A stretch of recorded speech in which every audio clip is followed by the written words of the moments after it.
Drage gledalke, spoštovani gledalci, prav lepo pozdravljeni. V prihodnjih minutah vas vabim na prijeten klepet z dijakoni, letošnjimi novomašniki. Prav lepo pozdravljam v studiu Luka, Mela in Gregorja. Pa vas na začetku povabim morda na kratki predstavitvi. Lep pozdrav tudi z moje strani.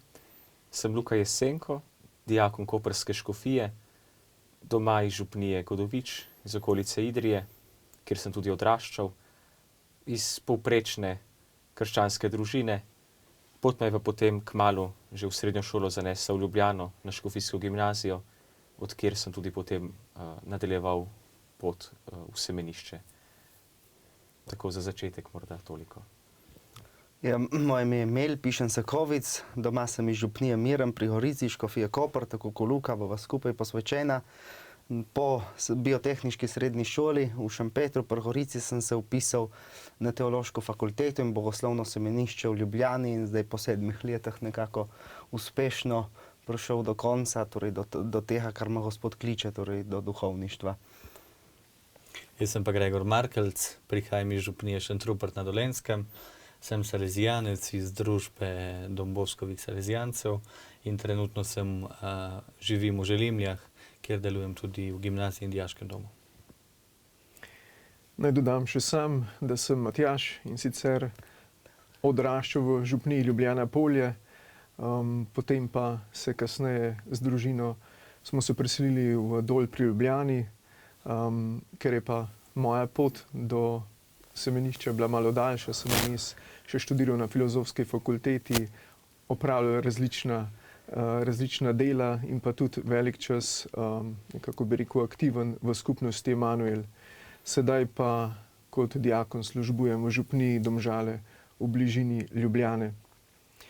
Morda za začetek samo kakšno besedo ali pa kakšen lep spomin na zadnja leta priprave. Hvala Bogu, zdaj preživeli smo večji del, tik bom rekel pred posvečenjem, ja, morda kakšen utrinek iz teh let. Ja, tako moja leta je v semenišču, se pravi 6 let, je gotovo najbolj zaznamovalo to, da sem po 2 letih študija tukaj v Ljubljani, potem odšel na študij v Rim, kjer sem potem 3 leta tudi bival in študiral. In ta mednarodna izkušnja se mi zdi je tisto, kar me je najbolj zaznamovalo. Torej midva sva skupaj študirala, tle v Ljubljani. Morda kar je najbolj zaznamovalo ta leta je to, da se je bilo zelo malo v razredih po 5-6 in ena taka zanimiva stvar, ko vidiš, kako Bog preseneča, je to, da v bistvu mi je velika težava delalo Sveto pismo, malo zaradi lenobe, malo nisem zastopil točno, kaj bi bilo treba delati. In potem na koncu, tudi en letnik sem ponavljal, torej zaradi tega, ker nisem imel opravljenih vseh obveznosti iz Svetega pisma. Na koncu sem pa magisterij pisal iz Svetega pisma, tako vidiš, ti probaš nekaj obrniti, na koncu pa Bog obrne in naredi, tako da je. Pri nas salezijancih oziroma redovnikih je tako, da imamo poleg tega rednega študija še nekaj specifične formacije oziroma teh redovniških priprav na življenje, In s tem je zaznamovalo tudi to, da sem imel za to več generacij bogoslovcev, tako da sem spoznal, mislim, da zadnje 3-4 generacije bogoslovcev, s katerimi sem bil sošolc, in to je taka lepa izkušnja, no. Poleg tega pa tudi v tujini, kjer sem bil v Torinu 3 leta, pa prav tam podobna mednarodna izkušnja, kot je imel Luka, kot ko vidiš dejansko, kako naša družba salezijanska, kako delujejo salezijanci, pa tudi kako je študij lahko različen, v tujini. Ja, tudi sam se mi zdi, da sem bil vesel, recimo tudi tukaj na naši teološki fakulteti, da smo imeli, zdaj tudi, bi rekel, drugih redov, tako frančiškane, kapucine, tako se mi zdi, da smo tudi lahko tukaj izkušali eno bogastvo cerkve, pa tudi sam, bi rekel, mi je bila prijetna izkušnja študija v smislu tudi teh manjše zasedbe, ki je mogoče nam dali možnost enega večjega osebnega odnosa s profesorji, pa tudi, bi rekel, ker smo imeli vsaj enega ali pa več sošolcev, ki so bili zelo zgovorni, tako da smo radi veliko stvari predebatirali in odkrivali in si nabirali s tem tudi znanje. Bi pa rekel, Zdaj, poleg tega znanja, ki smo ga prejeli, smo tudi ta čas hodili eno pot vere. Bi rekel, tudi sedaj bomo šli v svet na župnije ali pa morda, kjer boš ti med mladimi deloval. Kakšno je pa oznanilo, ki ga želimo ponesti, kako to poslanstvo duhovnika zaživeti danes? Ja, jaz mislim, da oznanilo Evangelija Jezusa Kristusa, ki ostaja na nek način zmerom isto, ampak v vsakem obdobju zahteva morda malo drugačen pristop ali pa neko iskanje.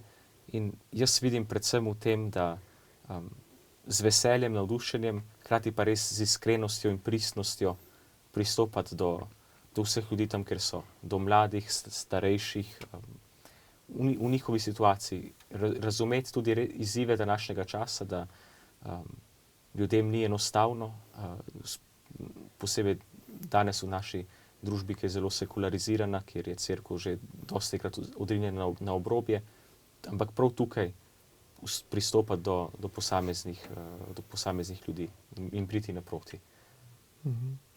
Morda imeli ravno iz tega, poleg samega poslanstva duhovnika, kakšen pa je, recimo, so izzivi cerkve za današnjem času?